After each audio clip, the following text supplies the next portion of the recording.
Bienvenue à notre émission de ce jour. Nous vous saluons tous au nom de Jésus. Nous sommes dans la joie de vous recevoir nombreux à cette émission de ce jour. Nous bénissons notre Dieu pour sa protection toujours. Nous ne cessons de le remercier pour cela. Nous le remercions pour sa grâce qu'il renouvelle chaque matin, ses bontés qu'il renouvelle chaque matin, son amour qui ne cesse de nous montrer au travers de tout ce que nous connaissons dans les journées que nous passons. Il nous accompagne chaque matin, il nous ramène chaque soir, il conduit nos voitures, il nous épargne des accidents, il nous épargne des attaques de l'ennemi. Il est là, notre Dieu est là et nous voulons prendre ce moment pour lui dire merci. Merci pour ses bontés qui sont sans fin. Merci pour toutes ces bénédictions qu'il fait pleuvoir sur nous. Merci pour son amour qui est pas comme notre amour, un amour qui n'a pas de pareil.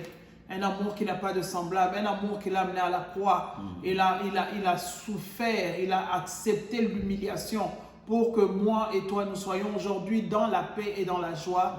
Alors, nous tenons vraiment à lui dire merci. Et nous remercions aussi, papa et moi, remercions le Seigneur qui vous protège et qui tient vos couples, qui vous garde, qui intervient à chaque fois que vous avez besoin de lui. Et vraiment, nous sommes dans la joie de partager la parole de Dieu parce que c'est au travers de cette parole que nous nous fortifions, que nous gardons la foi et que nous avançons avec Jésus dans les eaux profondes. Que Dieu nous bénisse tous et sans plus tarder, je vais passer la parole au pasteur. Bien-aimés, que la paix du Seigneur soit dans vos maisons et toujours avec vous. Très, très heureux de nous retrouver après 2 semaines. Le dimanche passé, nous n'avions pas pu présenter l'émission. Mais donc aujourd'hui, nous allons continuer avec le sujet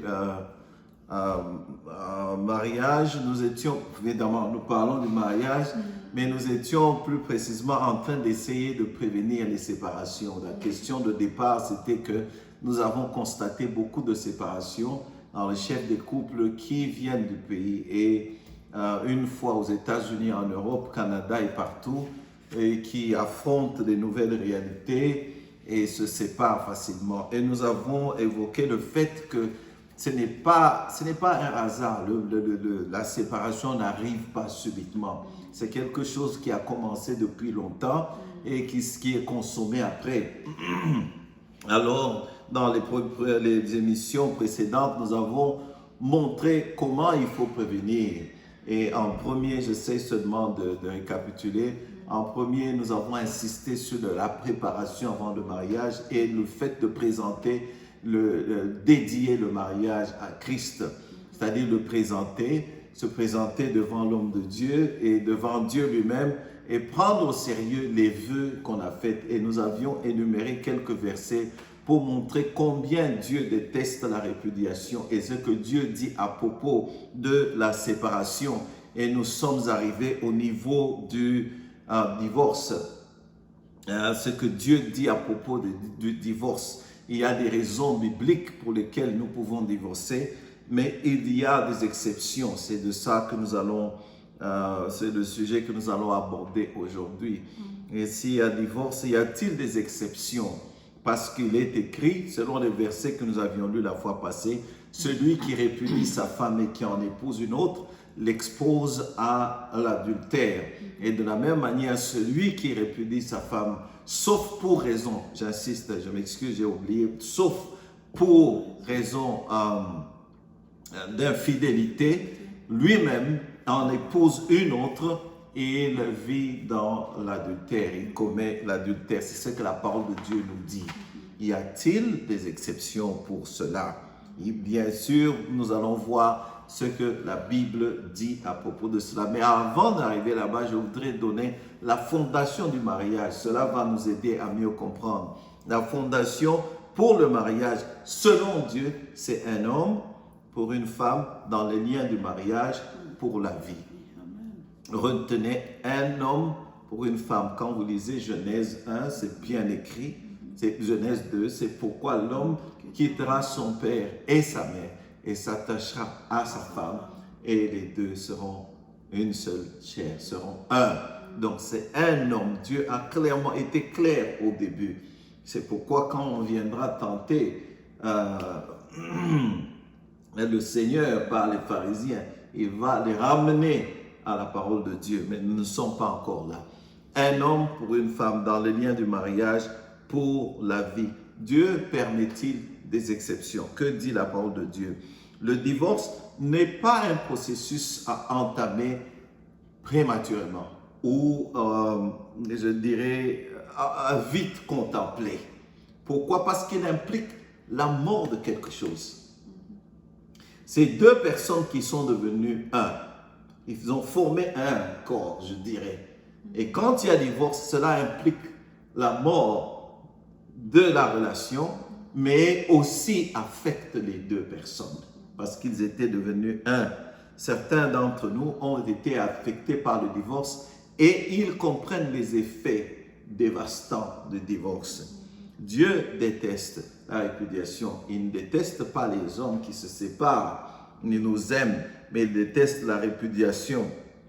Ce n'est pas seulement la fin, j'insiste, d'une relation, mais les deux individus sont affectés d'une manière ou d'une autre. Que dit la parole de Dieu? Les chrétiens, avant d'arriver là-bas, nous avons constaté, selon les sondages de l'Institut des sondages ici aux États-Unis, George Barna a constaté que les chrétiens divorcent au même taux, au même rythme que les non-chrétiens. Cela est très alarmant pour nous. Nous connaissons l'information, nous connaissons Dieu, nous avons Dieu avec nous. Nous craignons Dieu. Pourquoi y a-t-il tant de divorces chez les chrétiens, autant qu'il y en a chez les non-chrétiens?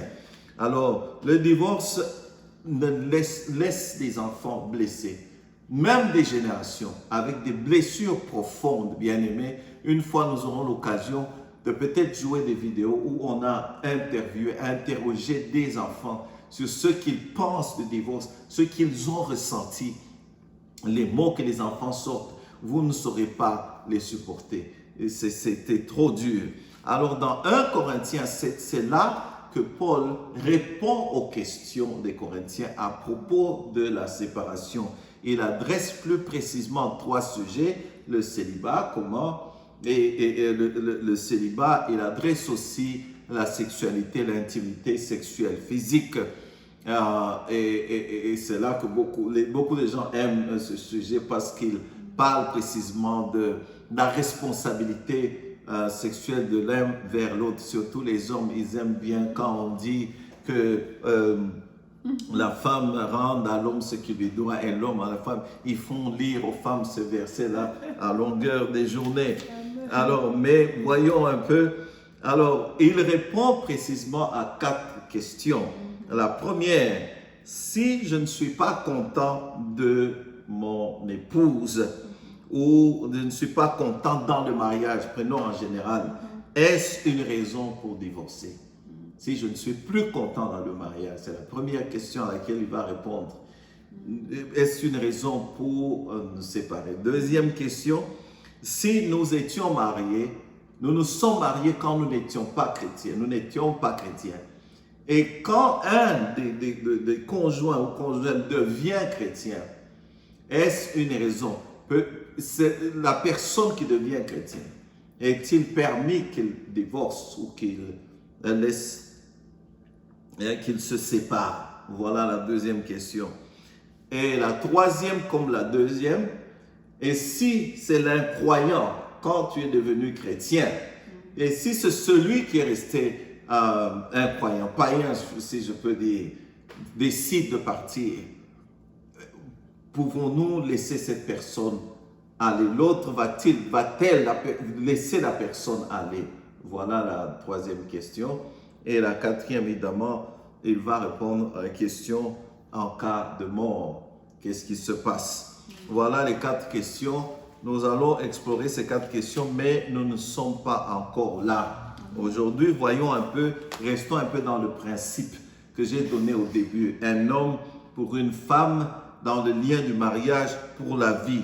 Paul nous donne aussi, il répète aussi ce principe de base. Il dit plus précisément: la femme ne doit pas quitter son mari, le mari ne doit pas quitter sa femme. Paul est clair sur ce principe-là. Un homme pour une femme dans le lien du mariage pour la vie. Paul dit, il donne les instructions. Quand on l'interroge, il ramène les gens à Matthieu, dans le livre de Matthieu, l'évangile Matthieu 19. En fait, il ramène au début du mariage, comme j'ai dit dans Genèse. Il dit que l'homme quittera son père et sa mère, s'attachera à sa femme et les deux seront un. Alors voyons un peu, Jésus ici nous rappelle 3 principes. Parce que Jésus était venu tester, les pharisiens sont venus le tester à propos du mariage. Il leur a dit, n'avez-vous pas appris ce qui a été dit au début? Au début, voilà, Dieu a créé un homme, une femme et les a mis ensemble. Et voilà le principe, le verset que nous connaissons très bien. Alors, quel principe Jésus voulait nous apprendre? C'est ce que nous allons voir aujourd'hui, développer un peu. Premièrement, notre conjoint, retenons bien aimé, vous avez trouvé une femme ou un mari, ton conjoint, ta conjointe a été, je ne sais pas comment dire cela en français, tailor-made, créé ou taillé sur mesure, si vous voulez, pour nous compléter, pour te compléter, non pas pour t'irriter. Amen. Donc, oui, ce que j'essaie de dire, c'est que tu as trouvé une femme, tu as trouvé un homme, il n'y a personne dehors là. Laissez-moi parler aux hommes. Parce que la femme, c'est une aide. Tu as trouvé une femme, une bonne femme, et il n'y a personne dehors là qui sera capable de te compléter. Il sera capable de rencontrer tes besoins comme celle que tu as maintenant. J'insiste là-dessus. Parce que nous pensons de hasard. Chez Dieu, il n'y a pas de hasard. Bien aimé, il s'agit de Dieu. Il s'agit d'une institution que lui-même a créée. Et il a dit que cette institution reflète l'image de Christ, du mariage entre Christ et son Église. Il prend cela au sérieux. Au début, nous avions dit, prenez au sérieux les vœux qui sont faits non seulement devant les hommes que vous voyez, mais c'est devant Dieu. Alors, voilà le premier principe qui ressort. Nous allons essayer de lire. C'est dans Matthieu 19. Le premier principe qui ressort, c'est que ton épouse a été taillée sur mesure, créée par Dieu pour te compléter, non pas pour t'irriter, et plus précisément pour rencontrer spécifiquement les besoins que toi, tu as. Donc, ce n'est pas un hasard. Dieu a voulu celle-là pour toi. C'est vrai, nous disons que, bon, voilà, quand je l'ai eu, je n'ai même pas consulté Dieu. Moi, je suis convaincu que souvent, Dieu reste souverain. Et quand tu trouves une femme, elle a été précisément taillée sur mesure pour toi, pour te compléter. Pas pour t'irriter, mais pour te compléter. Quand nous prenons les choses comme si elle est venue m'irriter ou il est venu, il est toujours contraire à moi, on ne s'entend pas et cela devient une source de divorce. Bien aimé, c'est une erreur. Voilà le premier principe. Oh oui, maman. C'est un principe qui est clair. Dieu ne fait rien au hasard. Voilà. Il permet que les gens se rencontrent. Il permet que les gens se marient. Il choisit quelqu'un de mieux pour toi, wow, pour ta condition, pour ton caractère, pour ta façon d'être. Alors, nous avons parlé de la préparation au mariage. C'est pour éviter des choses qui, oh, si je savais, je n'avais pas bien raisonné, je n'avais pas. Quand nous parlons de Dieu, nous entrons dans le surnaturel, dans ce qui est divin, ce qui est spirituel. Mais avant le corps, avant l'existence spirituelle, nous avons une existence physique. Nous sommes sur la terre. Nous sommes en chair et os, êtres humains. Nous avons des sentiments et des émotions. Là maintenant, je veux entrer et dans le divin et dans le physique, dans ce qui est physique. Ce qui nous arrive souvent, c'est quoi? Nous laissons passer nos émotions et nos sentiments avant c'est ça. la chose la plus sérieuse, avant le divin. Nous rencontrons coup de foudre, je vois la fille, elle est belle, je vois le garçon, il est charmant, mais on passe, on prend des, comment dire, on agit sans réfléchir à ce qui viendra demain. La plupart du temps, les gens se retrouvent en train de s'engager dans des relations sans avoir posé pour voir si c'est vraiment de moi ou si ce n'est pas de moi. Nous nous retrouvons en train de commencer des relations et quelques temps après, on se rend compte qu'en fait, ce n'était pas ça. Qu'est-ce que nous faisons? Manque de croyance en Dieu, manque de confiance en Dieu, manque de confiance en soi-même. On accepte de continuer cette relation-là malgré les ça ne va pas qu'on a vu, qu'on a remarqué. Pourquoi? Du côté de la fille, je suis déjà âgé, si lui part, qui d'autre viendra, blablabla, blablabla. Du côté de l'homme, qu'est-ce que les gens diront de moi? Je me suis déjà présenté chez eux, ils m'ont déjà vu, et puis bloum, bloum, bloum, mes amis, et puis bon, je vois du potentiel en elle, mais ce n'est pas vraiment ça, quoi. Et voilà, on s'engage dans une relation avec tous les risques possibles d'arriver au divorce. Quand nous prenons le temps de fiançailles, c'est pour détecter ce qui ne va pas là et regarder si réellement j'accepte de m'engager dans ce qui ne va pas là. Amen. Et quand on s'engage acceptant ce qui ne va pas pour aller jusqu'au bout. Amen. Et pour les hommes, I'm sorry. La Bible dit, tu l'épouses pas parce qu'elle est parfaite, mais c'est pour que toi tu la rendes parfaite. Amen. Ce que toi, l'homme, tu appelles parfait là, la femme qu'on t'a donnée, Dieu te dit, c'est pour que toi tu la rendes parfaite. Ce que toi tu appelles parfait, que tu cherches chez les autres. Cette femme t'a été envoyée pour que toi tu la rendes parfaite.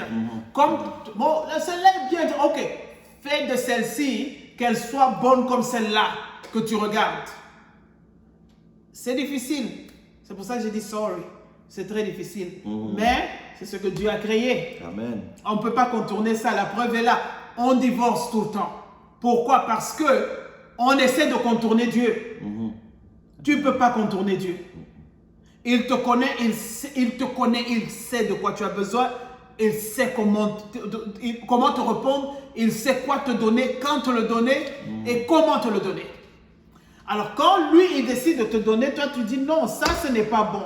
Mais il t'a dit, rends-la parfaite, sans tache, devant Christ.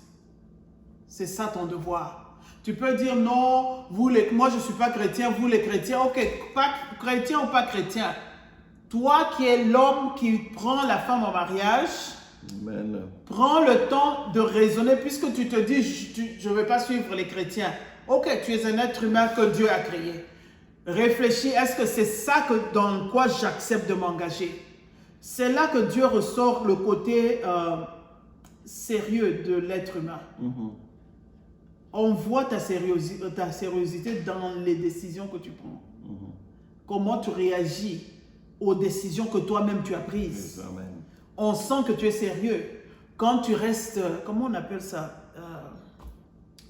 Quand tu es sérieux dans tes engagements, ça se dit mieux en anglais. Quand tu restes sérieux dans tes engagements, tu es un homme de parole. Quand tu as donné ta parole, tu tiens à la respecter, quoi qu'il arrive. Les gens vont te respecter pour ça. Mais quand aujourd'hui, tu t'engages toi-même, et il y a même des gens qui t'ont dit, non, on voit que ça ne va pas. Les gens t'ont conseillé, non, tu t'es jeté dedans. Et puis quelques années après, non, ça ce n'était pas moi, je décide de divorcer. Et puis le lendemain, tu prends une autre. Celle-là vient avec aussi ses réalités. Et puis, oh, ça c'était une erreur. Te voilà en train de changer de femme comme on change des habits.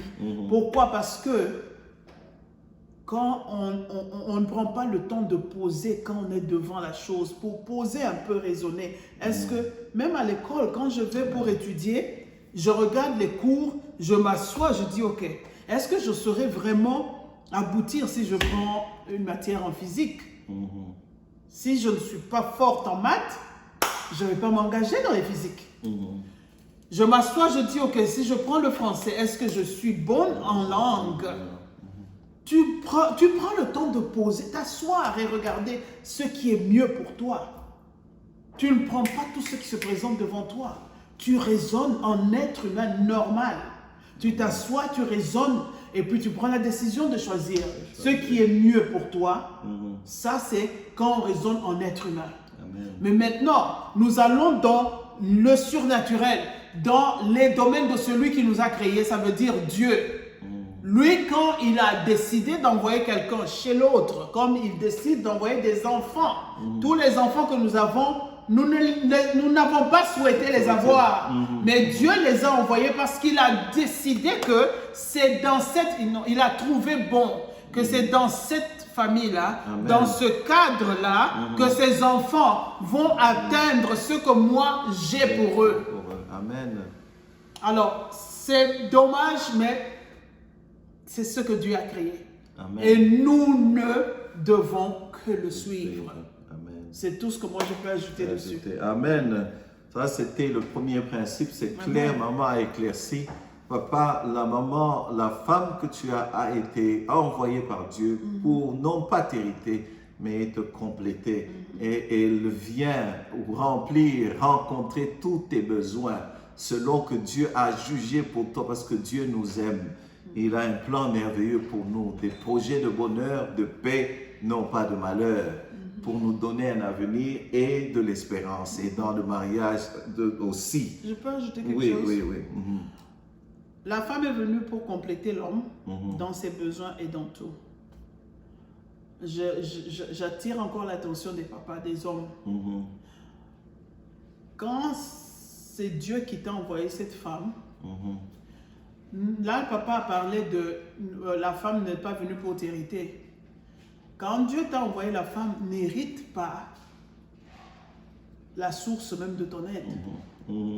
Parce que c'est un être humain, la femme n'est pas un robot. Son cœur là est fait en chair, c'est pas en acier.